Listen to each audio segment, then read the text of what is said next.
Je m'appelle Abilio et je suis demandeur d'asile. Je suis arrivé en France mars 2016 et il y a 8 mois que j'ai fait ma demande d'asile.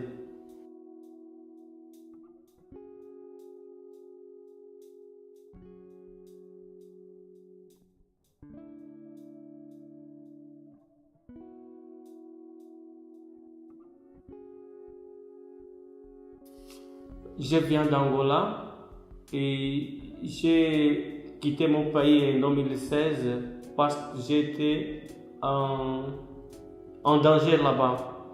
J'étais engagé dans un mouvement politique qui, à cause de cela, j'ai mis moi et ma famille en danger.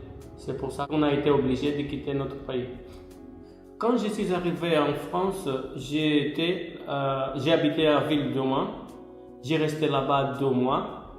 Et comme ici en France, quand on est demandeur d'asile, on n'a pas le droit de choisir où on doit vivre. On était envoyé ici en Vendée. Moi, je suis un demandeur d'asile parce que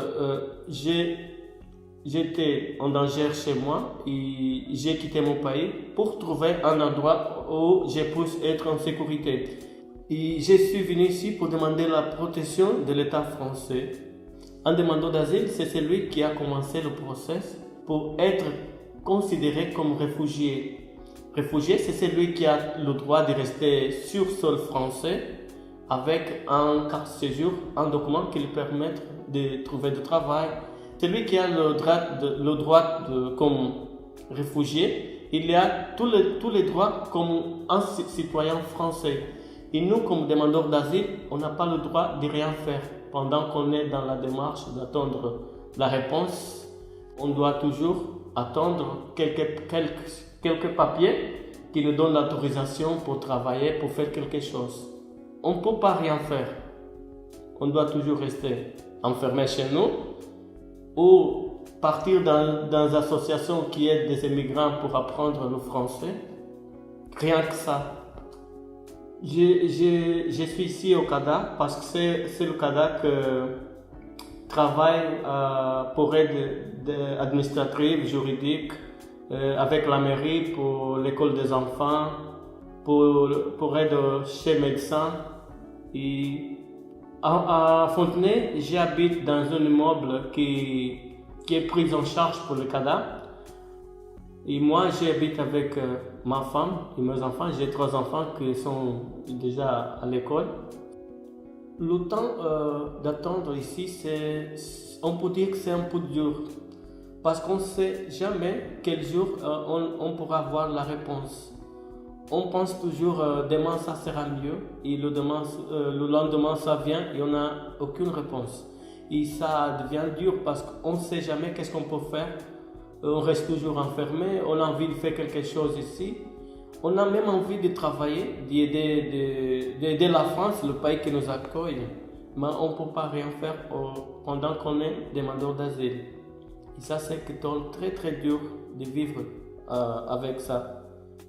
Il y a des gens qui deviennent fous parce qu'ils restent toujours enfermés et ils veulent faire quelque chose. Et ils ne peuvent même rien faire.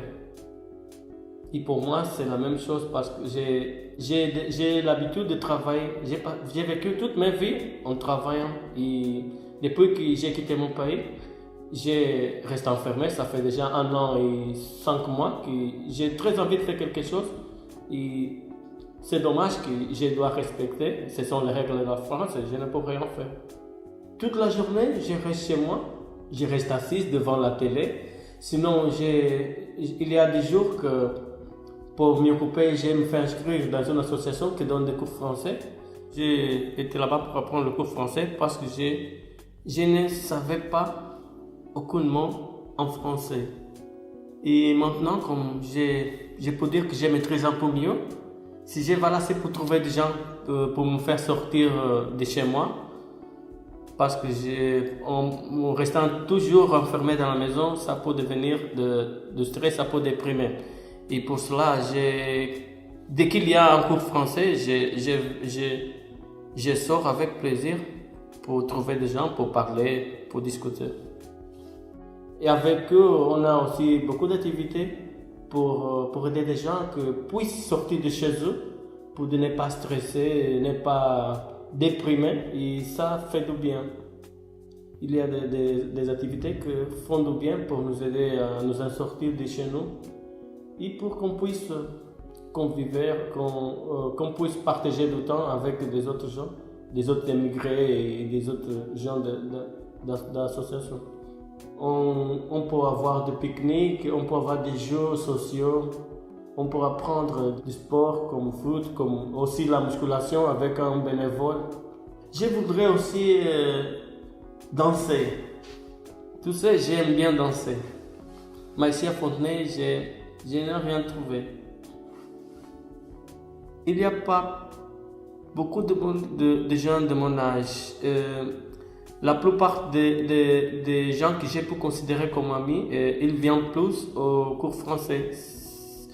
Ce sont des Soudanais. Il y a aussi un Syrien qui est parti, qui a eu son statut et puis il est parti pour vivre dans un autre village. Et moi, je me trouve tout seul parce que je n'ai pas d'amis ici. Et quand il y a des opportunités pour qu'on puisse sortir, je la profite bien. Oh, c'est pas facile.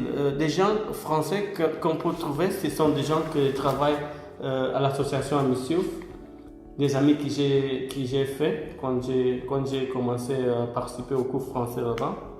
Et qui maintenant ils sont plus là. Il y en a qui sont partis pour chercher du travail.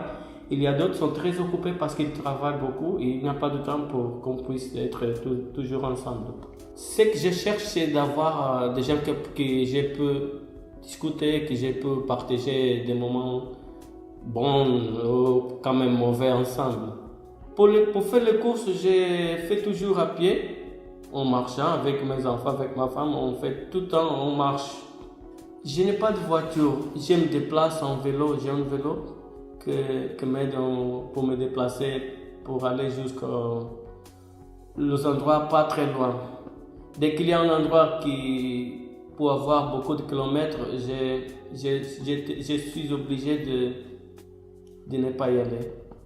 Comme demandeur d'asile, l'État français nous donne un peu d'argent pour qu'on puisse acheter quoi à manger, quoi à nous habiller.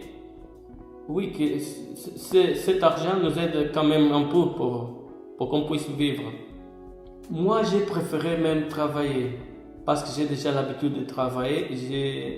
Je n'ai jamais dépendu de l'argent de l'État parce que j'ai passé toute ma vie au travail et chez moi, ça n'existe pas l'aide de l'État. C'est nous qui travaillons, c'est nous qui payons nos impôts, c'est nous qui payons notre facture, ce n'est pas à l'aide de l'État.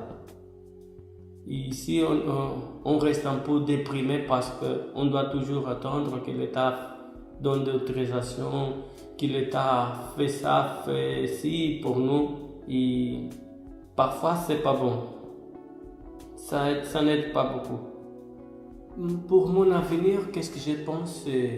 J'ai très envie de continuer mes études parce que j'ai déjà fait la recherche pour savoir dans quelle ville je peux trouver une université pour continuer mes études. Comme j'ai fait des études d'ingénieur quand j'étais en Angola, je pense aussi en continuer pour avoir au minimum le master. Et ça, c'est un de mes projets, terminer mes études. Et d'autres, ça sera pour travailler parce qu'il faut nourrir ma famille. Pour nourrir, il faut que je travaille aussi. C'est chercher du travail dans le domaine auquel je suis formé. Moi, comme je suis ingénieur en électricité dans le domaine de maintenance, moi, je cherche travail dans ce domaine. Et puis, je sais qu'en France, dans cette ère-là, il y a beaucoup de demandes. Je ne pense pas que ça sera un vrai problème dès que j'ai mon papier, que je puisse travailler. Je crois que ça va être un plus facile pour trouver du travail. Et le vrai problème pour moi, c'est pas en trouver du travail, c'est que je puisse avoir le droit de travailler. Mais maintenant, je ne peux pas et c'est pour ça que je pense toujours dans mon avenir.